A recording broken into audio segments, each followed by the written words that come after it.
Kahan Waller। एक तरफ अमीरी का नखरा, दूसरी तरफ गरीबी का सादापन, और बीच में है पुरानी बैलगाड़ी, जो आज बताएगी कि सफर कैसे बदलता है सीख में। गांव में मेला लगा हुआ है। सास अपनी बहुओं से कहती है, आज गांव में बड़ा मेला है, पर कार जीप नहीं, हमारी पुरानी गाड़ी से जाना होगा।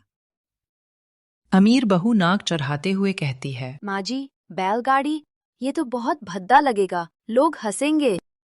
तभी गरीब बहू खुश होकर कहती है, अरे भाभी, बैलगाड़ी में तो असली मजा है। मिट्टी की खुशबू, हवा के झोंके। गाड़ी हिलती है और बोल पड़ती है, ओ बहुओं, धीरे बैठना, मैं गाड़ी हूँ, तुम्हारा सोफा नहीं। तीनों चौंकती हैं। अमीर बहू कहती है, हे भगवान, ये गाड़ी बोलती है। वाह, अब तो सफर मजेदार होगा। गाड़ी चली और पहले ही धक्के ने कराई भाभी की हवा टाइट। गाड़ी गड्ढे से टकराती है। अमीर बहू चीख उठती है। ओह नो, मेरी कमर टूट जाएगी। तभी बैलगाड़ी बोलती है, बहू जी, अगर तुम्हें झूले का डर है तो उतर जाओ, मेरी सवारी हिम्मत वालों के लिए है। सही कहा गाड़ी भाई। भाभी तो ऐसे चिल्ला रही हैं जैसे भूत देख लिया हो। इसी तरह गाड़ी मिले में पहुंचती हैं और दोनों बहुओं ने दिखाया अपना अपना रंग। माँ जी, मैं तो सोने की चूड़ियाँ ही लूंगी, बाकी सब तो गांव वालों के लिए हैं। मैं तो मिट्टी की बांसुरी और बच्चों के लिए गुब्बारे लूंगी। अमीर बहू झूले पर चढ़ती है और चिल्लाने लगती है, अरे बचाओ, ये झूला तो हिल रहा, ये मुझे गिरा देगा। भाभी, झूला हिलेगा नहीं तो लकड़ी का खंबा ही रह जाएगा। आसपास बैठे रिश्तेदार ये सुन लेते हैं और कानाफूसी करने लगते हैं। दोनों बहुएं आगे बैठने के लिए झगड़ती हैं। मैं आगे बैठूंगी, मैं वीआईपी हूँ। नहीं, इस बार मैं बैठूंगी। वापसी में गाड़ी ने खुद पकड़ लिया कमान। सफर लंबा था, भूख ने भी दस्तक दी। सास बैग से रोटियां निकालती है। ये सूखी रोटियाँ, मैं तो पिज्जा खाती हूँ। मुझे भी रोटी डालो, टांगे चलाऊंगा तो पेट भी भरना चाहिए। बारिश आई तो साथ ही आई असली पहचान की घड़ी। किसका दिल सच्चा और किसकी चिंता सिर्फ दिखावे की। अचानक काली घटाएं घिरती हैं और मूसलाधार बारिश शुरू हो जाती है। अरे बाप रे, ये मेरे महंगे सूट भीग जाएंगे तो बर्बाद हो जाएंगे। कोई छतरी लाओ। गरीब बहू सास पर अपनी ओढ़नी फैलाते हुए कहती है, माँ जी, आप भीगिए मत, ये कपड़े बाद में सूख जाएंगे, पर अगर आपको जुकाम हो गया तो पूरा घर परेशान हो जाएगा। बिटिया, तूने दिखा दिया कि बहू सिर्फ बहू नहीं, बेटी भी हो सकती है। बारिश कपड़ों की नहीं, दिल की सफाई दिखा गई। बारिश थम चुकी है। घर का आंगन कीचड़ से भर गया है। सब भीगे भीगे घर लौटते हैं। तभी सास कहती है, अरे ओ बहुओं, अब जरा गरम गरम चाय मिल जाए तो मजा आ जाए। अम्मा जी, ये कीचड़ में कैसे जाए रसोई तक? मेरे तो सैंडल ही खराब हो जाएंगे। अरे माँ जी, कीचड़ तो गांव की निशानी है। मैं जाती हूँ, चूल्हा जलाती हूँ, आप बस बैठिए। गरीब बहू हंसते हुए पांव में कीचड़ लपेटकर रसोई में जाती है। गीली लकड़ी से किसी तरह चूल्हा जलाती है। चूल्हे से धुआं उठता है और बहू खांसने लगती है, पर हार नहीं मानती। सास दूर से ये सब देखकर बोलती है, देखो जरा कैसे अपने हाथ जलाकर भी हमारे लिए आग जला रही है। ये सब तो नौकर चाकर का काम है, मैं क्यों करूं? थोड़ी देर में गरीब बहू गरम गरम चाय और बेसन के पकोड़े लेकर आंगन में आती है। बारिश की भीनी भीनी खुशबू और चूल्हे की महक पूरे घर में फैल जाती है। सास चाय पीते हुए मुस्कुराकर कहती है, बिटिया, तेरे हाथों की चाय तो बारिश को भी मीठा बना दे। अमीर बहू शर्म से चुप बैठी रह जाती है।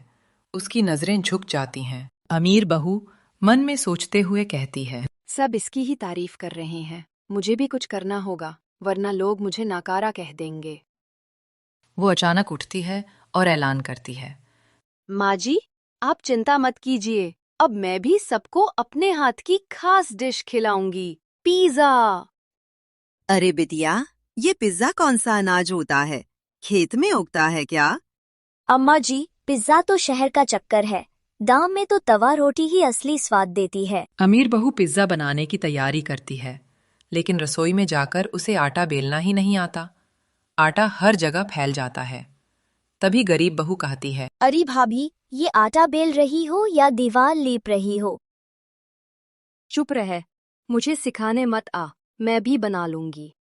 वो तवे पर पिज्जा डाल देती है, लेकिन आटा कच्चा रह जाता है और ऊपर से जल जाता है।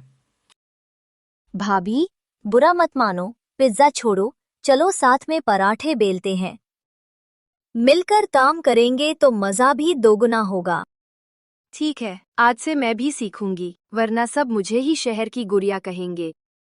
सास दोनों को देखते हुए कहती है, यही तो चाहिए मुझे। घर में बहस नहीं, हंसी और साथ चाहिए। बारिश के बाद घर में खुशियों की धूप फैल जाती है। अगले दिन फिर से हल्की हल्की बारिश होती है। घर का आंगन चमक रहा है।